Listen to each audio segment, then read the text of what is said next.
Урматтуу Штайнмайер мырза, сизди жана Германия делегациясын Бишкек шаарында расмий сапарыңыз менен тосуп жатканыма абдан кубанычтамын. Биздин өлкөдө сизди Кыргызстандын досу, белгилүү саясатчы жана Борбордук Азия боюнча дасыккан тажрыйбалуу эксперт катары таанышат.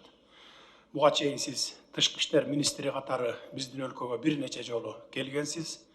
Бүгүн сиз Германиянын федералдык президенти катары келип отурасыз.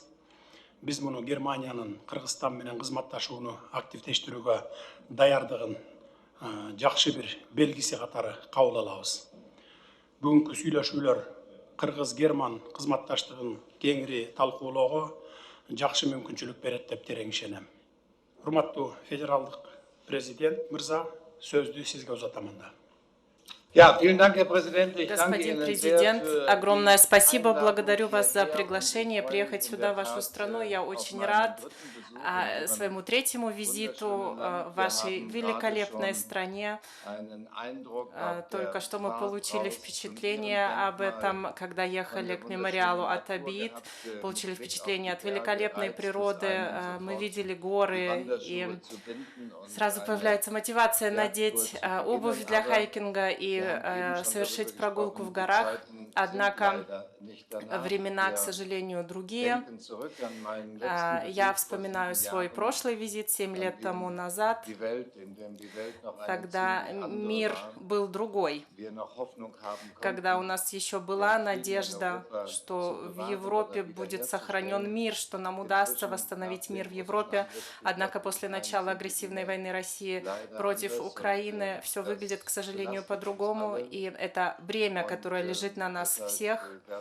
Поэтому в рамках нынешнего визита, конечно, большая часть наших бесед наверняка будет посвящена войне России против Украины и ее последствиям для стран Центральной Азии и Европы, и, конечно же, Германии.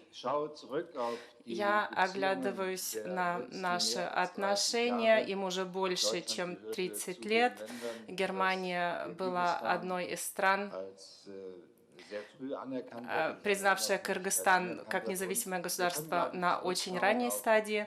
И я думаю, что у нас более 30 лет очень стабильных отношений, которые динамично развиваются. И доказательством тому служат наши визиты, двусторонние визиты, которые проходят не только на уровне президентов, которые проходили в прошлые годы, но и на уровне министров. Поэтому я очень рад нашим предстоящим беседам, в рамках которых мы с вами встретимся лично впервые. И еще раз огромное спасибо за приглашение и большое спасибо за ваше гостеприимство. Уважаемый господин федеральный президент, Кыргызстан выступает за поддержание активного сотрудничества с Германией, являющейся, на наш взгляд, безусловно, одним из государств-лидеров не только в Европе, но и в мире. Германия, благодаря своему политическому авторитету и экономическому потенциалу, является примером для многих стран мира, в том числе и для нас. Мы разделяем демократические ценности, основополагающие свободы и права человека, которые также высоко ценятся в Германии.